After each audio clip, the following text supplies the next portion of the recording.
ছুপা জামায়াতি বনাম আসল বিএনপি শিরোনামে আমার দেশ পত্রিকায় কলাম লিখেছেন সিনিয়র সাংবাদিক ও কলামিস্ট মিনার রশিদ। কলামে তিনি লেখেন, বিএনপির স্থায়ী কমিটির সদস্য গয়েশ্বর চন্দ্র রায় বলেছেন, রাজনীতির নামে ধর্মকে ব্যবহার করে জনগণকে বিভ্রান্ত করা হচ্ছে। এটা নৈতিক ও রাজনৈতিকভাবে অপরাধ।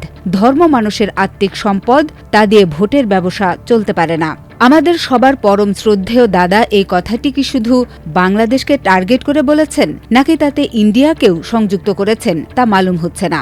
ধর্মের যেমন অপব্যবহার আছে, তেমনি এর ব্যবহারও রয়েছে। শহীদ রাষ্ট্রপতি জিয়াউর রহমান সংবিধানের শুরুতে বিসমিল্লাহির রহমানির রহিম যোগ করেছিলেন।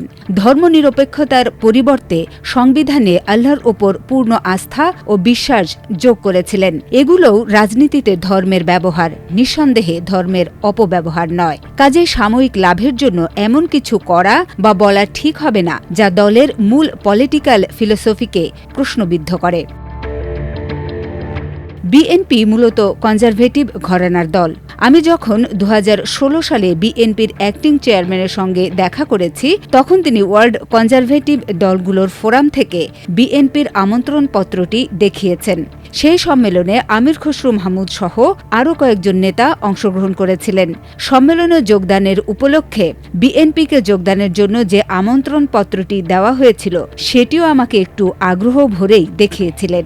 এই কথাটি উল্লেখ করার কারণ, আমি এখনও অনুমান করি যে বিএনপির টপ নেতৃত্ব দলটিকে একটি কনজারভেটিভ দল বলেই গণ্য করেন। কনজারভেটিভ দলগুলো সাধারণত নিজ নিজ দেশের ইতিহাস, ঐতিহ্য ও ধর্মবিশ্বাস সম্পর্কে একটা রক্ষণশীল মনোভাব ধারণ করেন।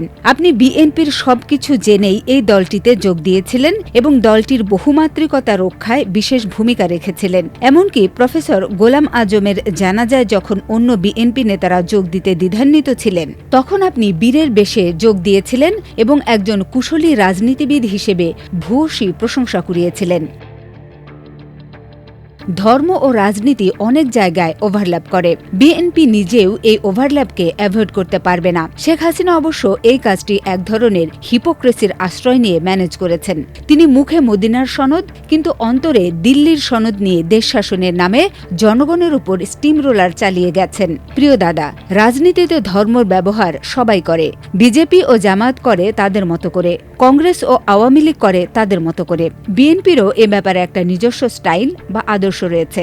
কাজে এই বিষয়ে কথা বলার আগে আরেকটু সতর্ক থাকলে ভালো হয়। তা না হলে বিএনপি সম্পর্কে একটা ভুল মেসেজ ছড়িয়ে পড়তে পারে এবং যাদের লক্ষ্য করে এই কথাটি বলেছেন, আপনার এই কথাটি তাদেরই রাজনৈতিক সুবিধা দিয়ে ফেলতে পারে।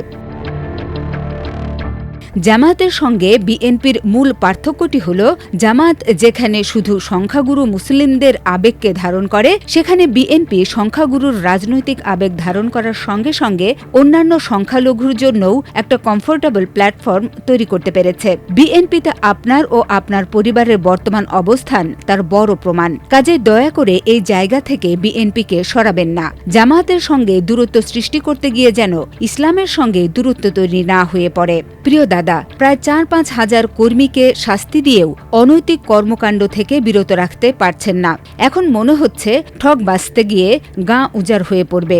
কাজে সমস্যাটি শুধু রাজনৈতিক সমস্যা বা রোগ নয়। ফলে শুধু রাজনীতি দিয়ে এই ব্যারামের সম্যক চিকিৎসা করা সম্ভব হবে না। এখানে অন্য চিকিৎসা দরকার। কারো রাজনৈতিক বা ধর্মীয় বিশ্বাস, লিঙ্গ, ভাষা বা অন্যান্য কৃত্রিম বিভাজনের মাধ্যমে নয়, মানুষকে ভাগ করতে হবে তার খাসলত অনুযায়ী। ভালো মানুষ আর খারাপ মানুষ এভাবে।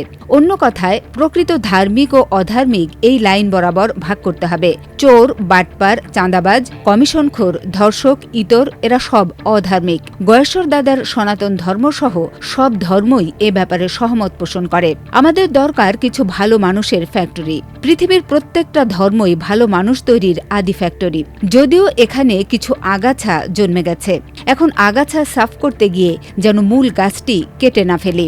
সাহিত্য ও সংস্কৃতিও এসব ফ্যাক্টরি বানাতে পারে। রবীন্দ্রসঙ্গীত বা অন্য সঙ্গীত যদি এই ভালো মানুষ তৈরি করতে পারে, তবে সেই ভালো মাল খরিদ করতে আমার আপত্তি নেই। তবে এটা আমার ব্যক্তিগত বিশ্বাস যে ঊর্ধ্বতন জবাবদিহি ছাড়া কোনো মানুষ সত্যিকারের সৎ হতে পারে না। আমি আমার সেই বিশ্বাস থেকে কিছু কাজ করেছি। আমি মনে করি এই ধর্ম শুধু জামায়াতে ইসলামী বা অন্য ইসলামী দলগুলোরই দরকার নয়, অন্যদেরও দরকার। এটি করতে গিয়ে কিভাবে ছুপা জামায়াতি হয়ে পড়লাম সেই করুণ ইতিহাস জানিয়ে লেখার ইতি টানব। আমার গত সপ্তাহের লেখার মন্তব্য কলামে একজন পাঠকের মন্তব্য দেখে কিছুটা হোঁচট খেয়েছি। আর এই মন্তব্যকারী ছিল আমারই এলাকার ছেলে। তার দাবি মতো সে বিএনপি পরিবারের ছেলে। সে লিখেছে, মাহমুদুর রহমানের মতো আপনিও একজন ছুপা জামায়াতি, বিএনপিকে জামাত বানাতে চান। আপনাদের মতো জামায়াতি বুদ্ধিজীবীদের কথায় বিএনপি চলবে না, মুনাফেকদের সঙ্গে কোনো ঐক্য হবে না। পাঠকদের অনেকেই তার এই মন্তব্যের প্রতিবাদ জানিয়েছেন। তাদের সঙ্গেও একইভাবে ছেলেটি তর্ক চালিয়ে গেছে এবং আমার সম্পর্কে লিখেছে, ত্রিশাল জামায়াতের হেডকোয়ার্টার্স হচ্ছে তার প্রতিষ্ঠান। তাদের রাজনৈতিক পরিচয় জামাত লিখতে লজ্জা করল। তিনি একজন জামায়াতের ডোনার, ঘনিষ্ঠতা জামায়াতিদের সঙ্গে।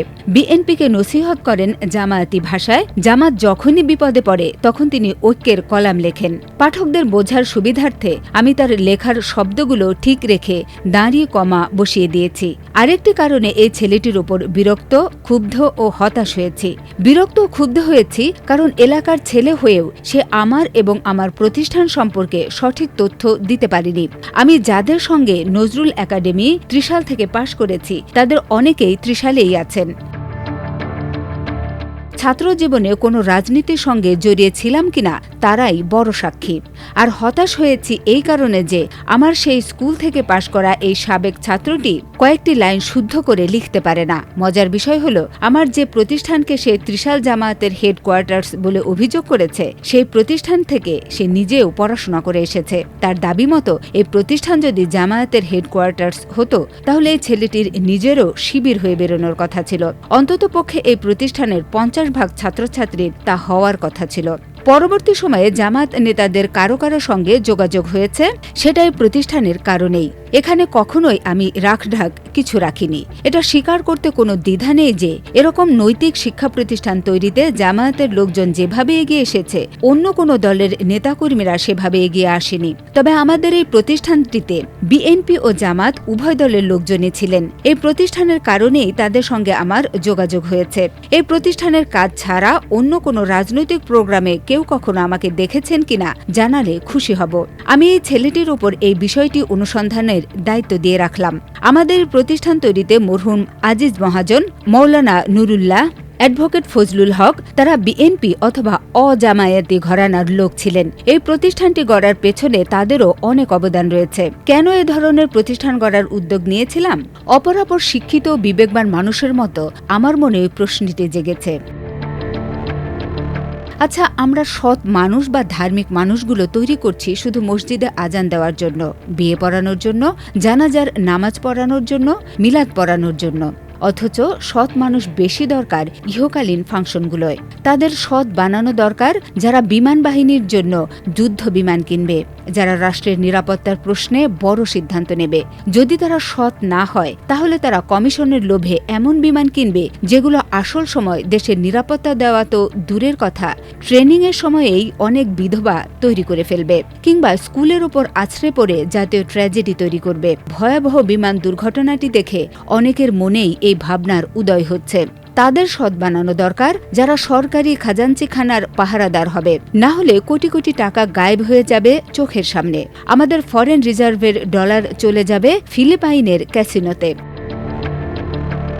তাদের সৎ বানানো দরকার যারা থানার এএসআই, এসআই বা ওসি হবে, এসপি, ডিআইজি বা আইজিপি হবে। না হলে তারা মাদক ব্যবসায়ীদের আড়াল করবে, নিরীহ মানুষকে জেলে দেবে আর দুর্বৃত্তকে প্রোটেকশন দেবে। তাদের সৎ বানানো দরকার যারা আদালতের বিচারক হবেন। যদি বিচারপতি সৎ না হন তবে এই দুনিয়ার বুকে নৃশংসতম ঘটনাগুলো ঘটবে। নির্দোষ ব্যক্তি ফাঁসিতে ঝুলবে, অপরাধী ছাড়া পেয়ে যাবে। সৎ বানাতে হবে তাদের যারা নির্বাচন কমিশনার হবেন, যারা জনগণের ভোটের পাহারাদার হবেন।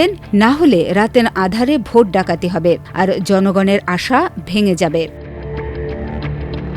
সৎ বানাতে হবে তাদের যারা টেন্ডার বোর্ডে বসবে, যারা ব্রিজ, রাস্তা ও হাসপাতাল নির্মাণের দায়িত্বে থাকবে।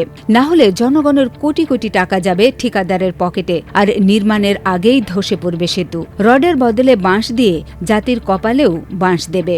সৎ বানাতে হবে সাংবাদিকদের, যারা সত্য প্রকাশ করবে, যারা খবর বিক্রি না করে জনগণের মুখপাত্র হবে। সত্যি বলতে সৎ বানাতে হবে রাষ্ট্রযন্ত্রের চালকদের, কারণ রাষ্ট্র হলো একটা জটিল ইহকালীন কাঠামো, যার প্রতিটি স্তরেই থাকবে সৎ মানুষ। এখন আপনাদের কাছে একটাই প্রশ্ন, এই ভালো মানুষগুলো কি শুধু জামায়াতেরই দরকার? আমার এই ভাবনা বা কর্মকাণ্ড পরিচালনার জন্য কি জামায়াতি বা ছুপা জামায়াতে হওয়া ছাড়া আমার গত্যন্তর নেই? তবে সান্ত্বনার কথা হলো, একটা ফ্যাক্টরির সব মালই একই মানের হয় না। ওই ছেলের কথায় হতাশ হলেও মন ভালো করে দিয়েছে একই প্রতিষ্ঠানের অন্য এক রত্ন। ছেলেটির নাম কৃষিবিদ মোহাম্মদ তাজাম্মুল হক, ভেটেরিনারিয়ান ও অ্যাগ্রোটেক উদ্যোক্তা। লাইভস্টক বিষয়ে ইন্স্যুরেন্স নিয়ে তার ভাবনা এক্ষেত্রে বিপ্লব ঘটাতে পারে। সরকারের পক্ষ থেকে সামান্য সাপোর্ট পেলে এরা অনেক অসাধ্য সাধন করে ফেলতে পারে। এই ছেলেরা যখন বলে, স্যার আপনি আমাদের মেন্টর, তখন ছুপা জামায়াতি কিসিমের গালি ভুলে যাই। সে মেসেজে লিখেছে, স্যার ইসলামী একাডেমি ত্রিশালের শিক্ষার্থীরা দেশ বিদেশে বিভিন্ন পেশায় অসাধারণ সাফল্য অর্জন করেছে। 1997 সাল থেকে এখন পর্যন্ত 2 শতাধিক সাবেক শিক্ষার্থী কৃষি, চিকিৎসা, প্রকৌশল, শিক্ষা, ব্যাংকিং, আর্মি অফিসার, তথ্য প্রযুক্তি ও সিভিল সার্ভিসে দেশে বিদেশে সুপ্রতিষ্ঠিত। আমাদের মতো ছোটখাটো মানুষের প্রচেষ্টায় এত কিছু হলে পুরো সমাজের মনোযোগ এদিকে পড়লে জাতির কপাল এভাবে পুড়ত না। আজ মাইলস্টোনের হতভাগ্য বাচ্চাদের নিয়ে জাতির যে বুকফাটা কান্না, তাও হয়তোবা কাঁদতে হতো না।